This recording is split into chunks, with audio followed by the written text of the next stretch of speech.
ವಿಕಾಸ ಆಗಿತ್ತು ಆ ಬೆಳೆಗೆ. ಹಾಗಾಗಿ GPS ಆದ್ಮೇಲೆ ಬೆಳೆ ನೋಂದಣಿ ಅವಶ್ಯಕತೆ ಇರಲ್ಲ.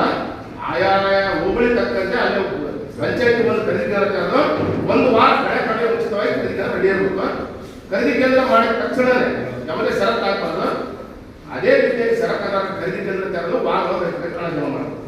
ಯಾಕಂದ್ರೆ ಹಣ ಹಾಕಬೇಕು. ಯಾಕಂದ್ರೆ ಎಲ್ಲರೂ ಆಧಾರ್ ಲಿಂಕ್ ಆಗಿವ ಬ್ಯಾಂಕ್ ಪಾಸ್ಬುಕ್ ಏನು ವೆಬ್ಸೈಟ್ಗೆಲ್ಲ ಲಿಂಕ್ ಆಗಿರ್ತಾವ. ಹಾಗಾಗಿ ಇದು ತಾರತಮ್ಯ ಮಾಡಬಾರ್ದು.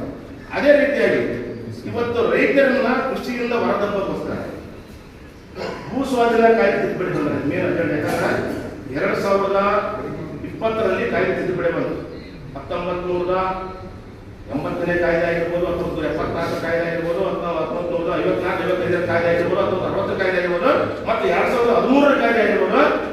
ಈ ಎಲ್ಲಾ ಕಾಯ್ದೆ ತಿದ್ದುಪಡಿ ತಂದ 2019ರಲ್ಲಿ ಏನು 10 ಯೂನಿಟ್ ಇದ್ದಂತ ಜಮೀನನ್ನು 40 ಯೂನಿಟ್ಗೆ ಹೆಚ್ಚು ಮಾಡಿದ್ದಾರೆ. ಉದಾಹರಣೆಗೆ 10 ಯೂನಿಟ್ ಅಂದ್ರೆ ನೀವು ಒಂದು ಎಕರೆ ಹೋದ್ರೆ 54 ಎಕರೆ ಕೃಷಿ ಜಮೀನು, 20 ಎಕರೆ ನೀರಾವರಿ ಜಮೀನು, ಅಥವಾ ಅದರ ಪ್ಲಸ್ ಅಲ್ಲ 50 ಎಕರೆ ಕೃಷಿ ಜಮೀನು ಬಂದಿರುತ್ತೆ. ಇಲ್ಲ ನೀರಾವರಿ ಜಮೀನು ಅಂತಂದ್ರೆ 20 ಎಕರೆ ಇರಬೇಕು, ಅಥವಾ ತೋಟಗಾರಿಕೆ ಇತ್ತಂದ್ರೆ 13 ಎಕರೆ ಇರಬೇಕಾಗಿತ್ತು. ಇವತ್ತೇನು ಮಾಡಿದ್ರು 40 ಯೂನಿಟ್ ಮಾಡ್ಕೊಂಡು 214 ಎಕರೆ ಯಾವ ತೋಟಗಾರಿಕೆ ಬಂತು. ಮೊದಲೇನಿತ್ತು 2013ರ ಕಾಯ್ದೆ ಪ್ರಕಾರ ಹಿಂದುಳಿದ ಎಲ್ಲ ಕಾಯ್ದೆ ಪ್ರಕಾರ ಕೃಷಿಕರೆಲ್ಲವರು ಕೃಷಿ ಮೇಲೆ ಖರೀದಿ ಮಾಡ್ತಾರೆ ಅಂತ ಇತ್ತು. ಇವತ್ತು ಆ ಕಾಯ್ದೆ ತಿದ್ದುಪಡಿ ಇವತ್ತು ಯಾರು ಬೇಕಾದ್ರೂ ಕೃಷಿ ಮೇಲೆ ಖರೀದಿ ಮಾಡ್ತಾರೆ ಅಂತ ಬಂತು. ಮೊದಲೇನಾಯ್ತು, ಒಂದು ಆದಾಯ ಇರುವಂತ ಮಿತಿ ಇತ್ತು. ಎಷ್ಟಿತ್ತು ಪಟ್ಟು ಆಗಿಲ್ಲ 50,000 ರೂಪಾಯಿ ಇತ್ತು. 50,000ಕ್ಕಿಂತ ಮೇಲ್ಪಟ್ಟ ಆದಾಯ ಇರುವವರು ಭೂಮಿ ಖರೀದಿ ಮಾಡ್ಕೊಳ್ತಾ ಇತ್ತು. ಅದನ್ನು 50,000 ಲಕ್ಷಕ್ಕೆ ಏರಿಕೆ ಮಾಡಿದ್ರು. ಲಕ್ಷದಿಂದ 5 ಲಕ್ಷ ಏರಿಕೆ ಮಾಡಿ 5ರಿಂದ 20 ಲಕ್ಷ ಏರಿಕೆ ಮಾಡಿದ್ರು. 20 ಲಕ್ಷ ಏರಿಕೆ ಮಾಡಿದಾಗ ಇವತ್ತು ಆ ಆದಾಯ ಮಿತಿಯನ್ನು ತಂದಾಗಿದೆ. ಎಷ್ಟೇ ಆದಾಯ ಉಳ್ಳವರು ಮತ್ತು ಕೃಷಿಕರಾದವರು ಕೃಷಿ ಖರೀದಿ ಮಾಡಲು ಬಂದಿರುವಂತ ಇವತ್ತು ಭೂಮಿ ಏನಾಗುತ್ತೆ, ರೈತರು ಕೊಟ್ಟು ಭೂಮಿ ಮಾಡ್ತಾರೆ.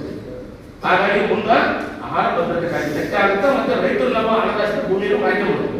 ಈ ಕಾಯ್ದೆಯನ್ನ ಇವತ್ತು ಮುಖ್ಯಮಂತ್ರಿಗಳು ಹೇಳಿದ್ರು, ನಾವು ಕಲಬುರಗಿಯಲ್ಲಿ ಈ ಕಾಯ್ದೆಯನ್ನ ನಮ್ಮ ಸರ್ಕಾರ ಅಧಿಕಾರ ಬಂದ ತಕ್ಷಣ ನಾವು ಜಾರಿಗೊಳಿಸುವ ಅಂತ ಹೇಳಿದ್ರು.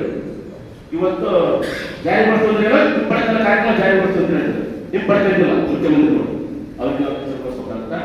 ಅದೇ ರೀತಿಯಾಗಿ ಇವತ್ತು ರೈತರ ಉತ್ಪನ್ನಗಳ ಸಾಲಕ್ಕಾಗಿ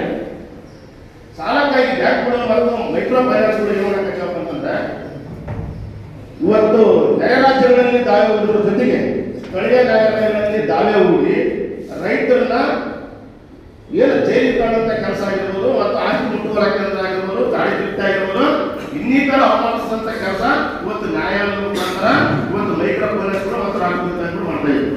ಇದ್ರ ವಿರುದ್ಧ ನಾವು ರಾಜ್ಯಾದ್ಯಂತ ಒಂದು ದೊಡ್ಡ ಹೋರಾಟವನ್ನು ಹಾಕಬೇಕಾಗುತ್ತೆ. ಎಲ್ಲ ಜಿಲ್ಲೆಗಳಿಂದ, ಒಂದು ಜಿಲ್ಲೆಯಿಂದ ಆಗುತ್ತೆ. ಅದೇ ರೀತಿಯಾಗಿ ಇವತ್ತು ಜಾನುವಾರು ರೈತರಿಗೆ ಒಂದು ನಾವು ಏನಂತಪ್ಪ ಅಂದ್ರೆ ಉಪಕಸುಬು ಅಂತೀವಿ. ಈ ಉಪಕಸುಬನ್ನ ಉಳಿಸ್ಬೇಕಾಗಿತ್ತು. ಇದನ್ನ ಏನಂತಂದ್ರೆ ಮೊನ್ನೆ 2020 ಅದಕ್ಕೆ ಮುಂಚಿತವಾಗಿ ಗೋಹತ್ಯೆ ಕಾಯ್ದೆ ಅಂತ ತಂದ್ಬಿಟ್ಟು, ಗೋಹತ್ಯೆ ಅಂದ್ರೆ ಏನು, ಆಕಳನ್ನ ಹತ್ಯೆ ಮಾಡ್ಬೇಕು ತಂದ್ರೆ ಏನೋ ಬಿಡಪ್ಪ, ಆಕಳನ್ನ ಏನಾರ ಮಾಡಿಕೊಂಡು ಅದು ನಮ್ಮ ತಾಯಿ, ಅದು ನಮ್ಮ ತಂದೆ ಅಂತ ಹೇಳಿದ್ರು, ಸರಿ ಬಿಡಪ್ಪ ಎತ್ತು ಆಕಳ ಅಂತ ಲೆಕ್ಕ ಹಾಕ್ತೀವಿ. ಇವತ್ತೇನ್ ಮಾಡ್ಯಾರ, ಕೋಣ, ಎಮ್ಮೆ, ಆಕಳ, ಎತ್ತು ಏನೇ ಇಲ್ಲ